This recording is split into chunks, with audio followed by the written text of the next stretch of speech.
Can Oklahoma bounce back from its one-score loss to Ole Miss? And is this a college football play-out game? I think so. What's up, kinfolk? It's RJ Young. I am not on a step mill. If this is your first time watching Adapt and Respond, thank you for joining us here. We talk college football year-round. If you're into that, go ahead and hit that subscribe button. Like this video and answer the question in the comments below. What will the score be at the end of number 18 Oklahoma at number 14 Tennessee at night in Neyland? Really excited about this one. I am. I genuinely enjoy Oklahoma versus Tennessee as a matchup. And I also understand Tennessee won this game at Oklahoma last year, primarily with his defense balling out. Jackson Arnold did not help the situation for the Sooners, but the defense was outstanding for Tennessee, and I don't want to take anything away from that. I also want to add that this year's Oklahoma team is not last year's Oklahoma team. And I believe that if last year's Tennessee team played this year's Oklahoma team, we'd probably have a better football game. That aside, couldn't tell you who was going to win that. I think John Mateer is a better quarterback than Nico Iamaleava, but that doesn't matter now because Joey Aguilar is the starting quarterback for the Tennessee Volunteers, and he is really, really good, guys.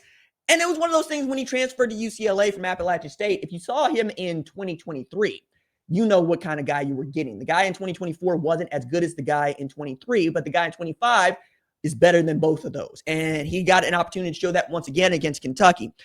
He threw for 396 and 3 touchdowns in their 56-34 stomping out of Kentucky last week.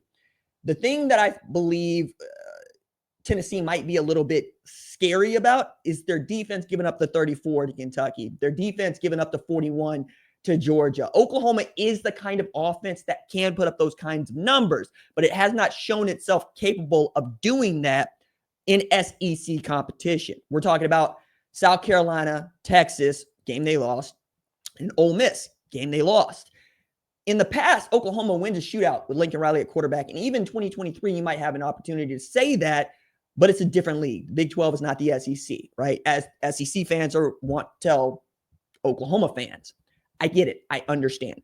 But in this one, Oklahoma once again gets to face a Tennessee team that is contending for the college football playoff. Still has something like a chance, like OU, to get in the SEC championship game, although we don't expect that to happen.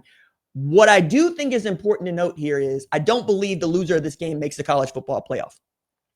It's really difficult to see that, especially with A&M being undefeated, with Alabama being undefeated in conference play, which matters. Georgia having the win against Tennessee takes them a step back. Ole Miss having the win against Oklahoma takes them a step back.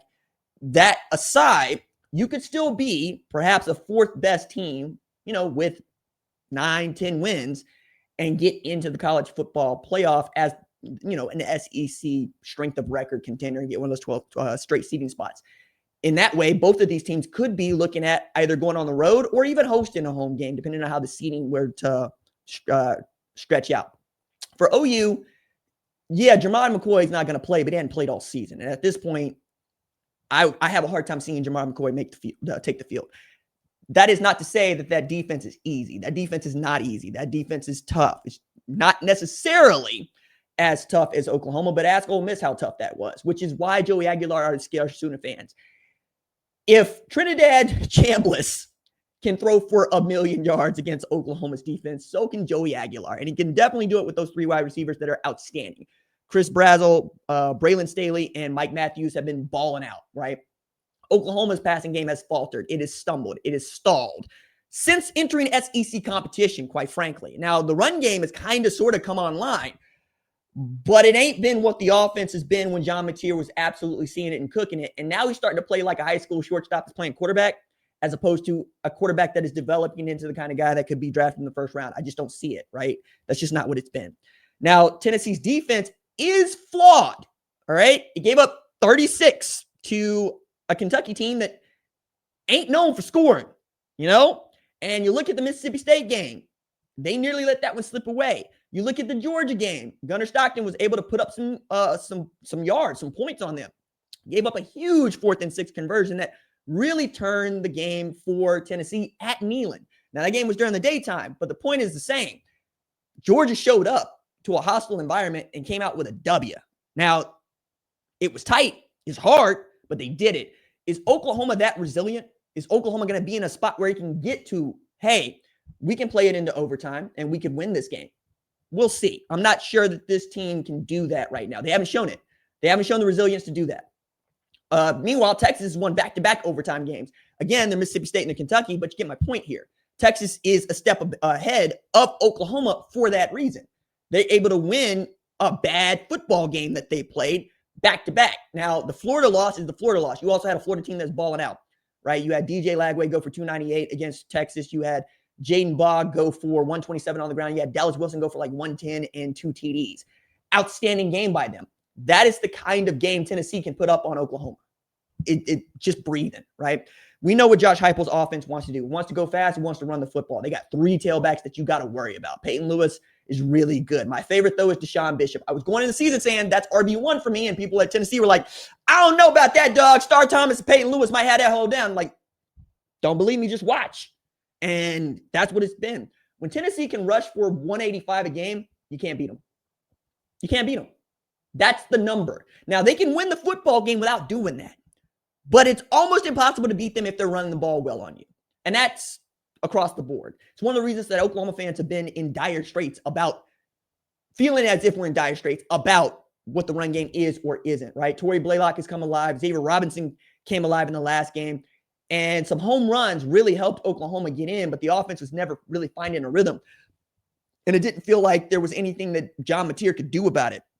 Pete Golden dialing stuff up to get to you, not the best look in the world. Not the best look in the world. This is a man who, up and down since he got to Ole Miss, giving up lots of points when probably shouldn't.